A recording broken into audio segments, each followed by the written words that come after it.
One aspect of muscle physiology that's received considerable attention since the late 60s and early 70s, when investigators started sampling pieces of human muscle using the biopsy technique, was the classification of muscle fibre types and their relevance to exercise performance.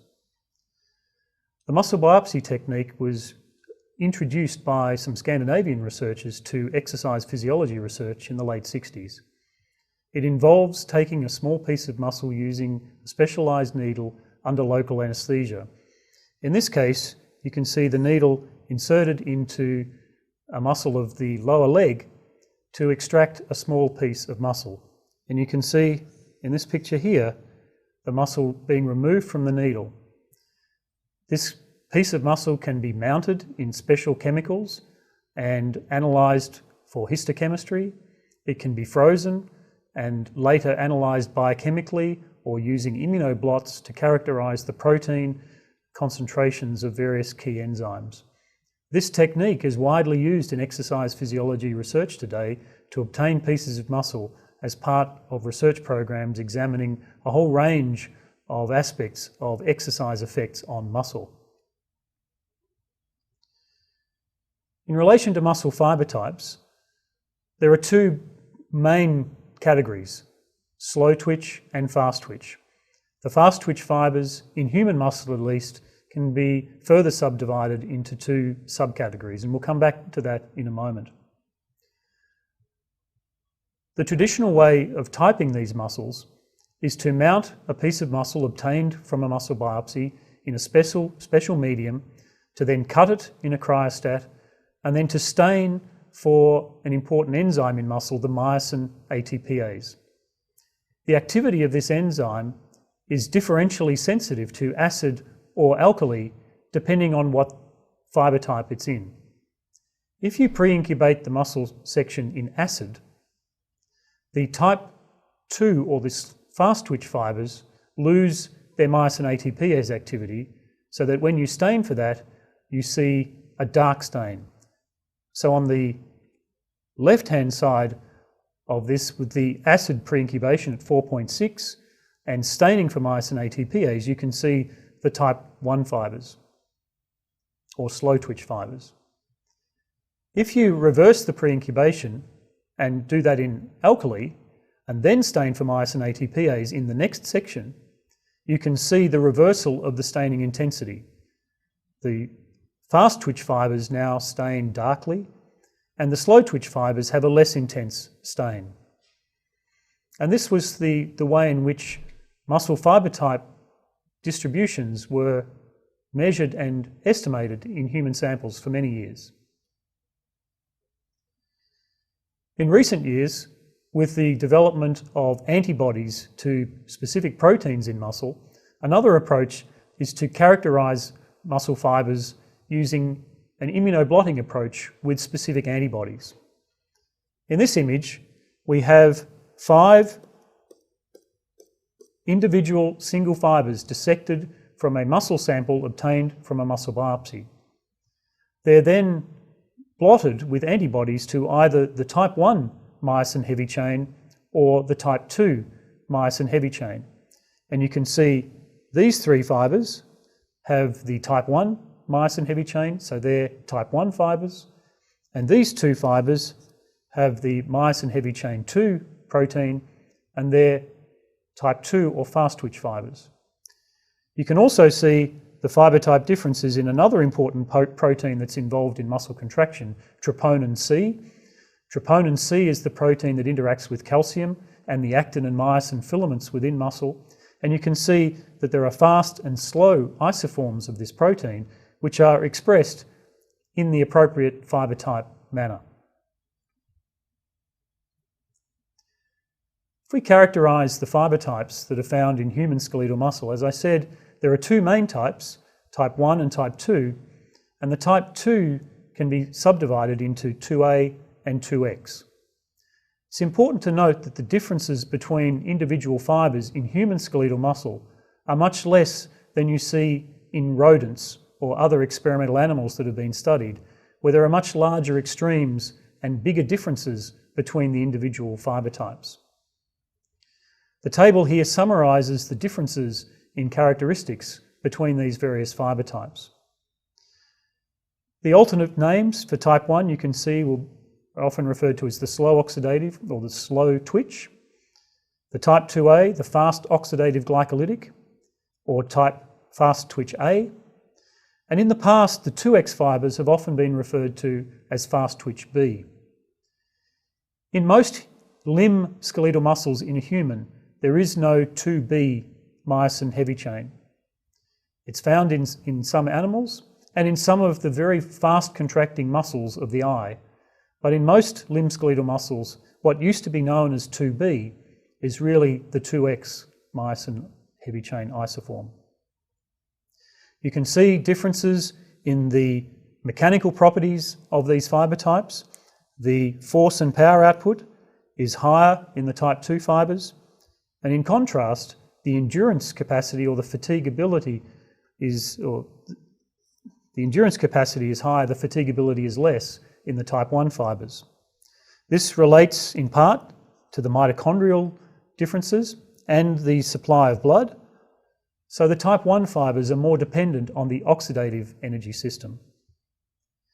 The fibre areas, the type 2 fibres tend to be bigger than the type 1 fibres.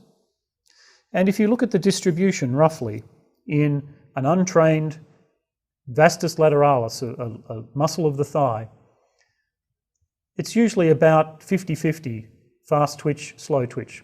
And obviously there are individual differences.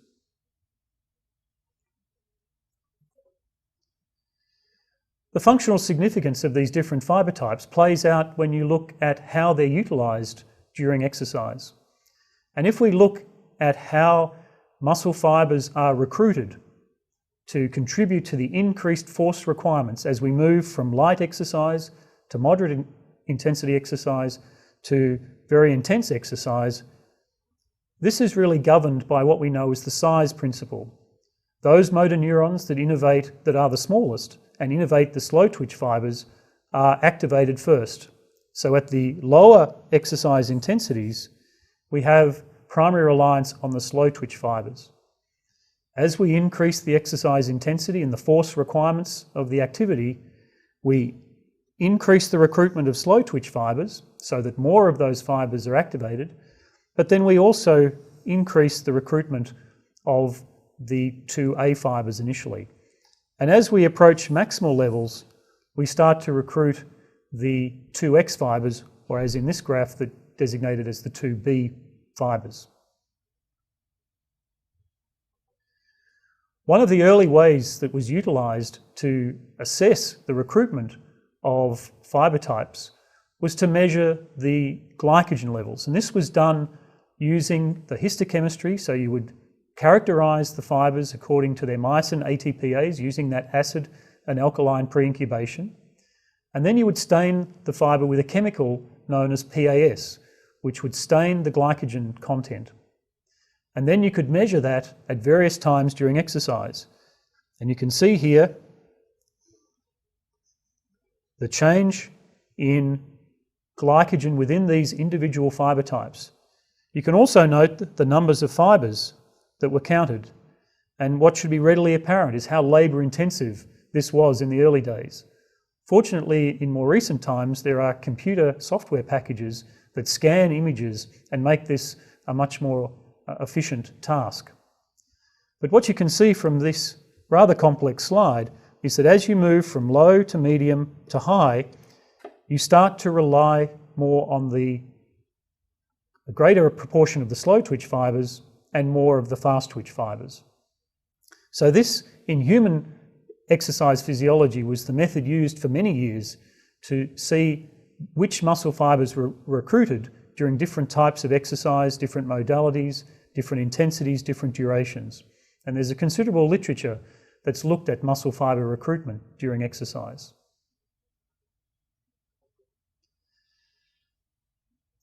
Another interesting aspect of muscle fibre types is their relevance to sports performance. Not surprisingly, the suggestion is that endurance athletes who have to exercise for prolonged periods at relatively lower intensities and resist fatigue might have more slow twitch fibres. In contrast, sprinters who have to generate very high forces and only have to do so for a relatively short period might have more fast twitch fibres. There's been a lot of debate as to whether fibre types can be transitioned, changed as a result of different types of exercise training. But if you look at the studies that have looked cross-sectionally at the fibre type characteristics of various athletic groups, we do see differences between groups of athletes. Here is a muscle section obtained from the leg muscle, the lower leg muscle of Frank Shorter, who was a very successful marathon runner, an Olympic Games gold and silver medalist in the marathon, and he was studied in the mid-70s by a group of researchers in the United States led by Professor David Kostel. And he's generously supplied this picture, which shows the cross-section of Frank Shorter's muscle pre-incubated in acid so that the slow twitch fibres stain dark. And as you can see here, it's readily apparent that Frank Shorter's muscle had a lot of slow twitch fibres. If you look at fibre type distribution in various athletic groups, and this has been done by a number of investigators in the sort of early to mid-70s, you can see this fibre type distribution. So in untrained subjects, roughly 50% or so of slow twitch fibres. This is higher in the endurance athletes, but lower in the sprinters. So the sprinters have many more fast twitch fibres, and the endurance athletes have many more slow twitch fibres. And one of the questions that has to be asked is, are these athletes born this way and therefore have a natural predisposition for these various athletic disciplines, or as a result of training, have there been adaptations and transformations within muscle that explain this? It's probably a bit of both, although it's thought that there is a large genetic component to fibre type distribution. Having said that, prolonged endurance type exercise has been shown to involve some fibre type switching and transition from 2A fibres towards type 1 fibres, certainly in their metabolic characteristics, if not in terms of their contractile characteristics.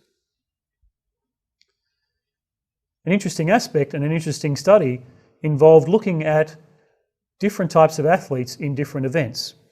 And what they did here was they looked at the slow twitch fibre in a leg muscle, the vastus lateralis, and compared it with an arm muscle, the deltoid. And you can see in runners, they had relatively greater numbers of slow twitch fibres in their legs. On the other hand, kayakers, who heavily involve their upper limb muscles, including the deltoid, had relatively more slow twitch fibres in their deltoid muscles. So this might suggest that over time, there are adaptations within various muscle groups that are specifically recruited during specific training that might induce adaptations in fibre types. Equally, you might argue that the success of these particular athletes, either in kayaking or in running, was a consequence of their natural fibre type composition. In our last module in this course, we're going to examine some of the aspects of genes and athletic performance and ponder, are athletes born or are they made? And one of the questions that applies to is clearly muscle fibre type.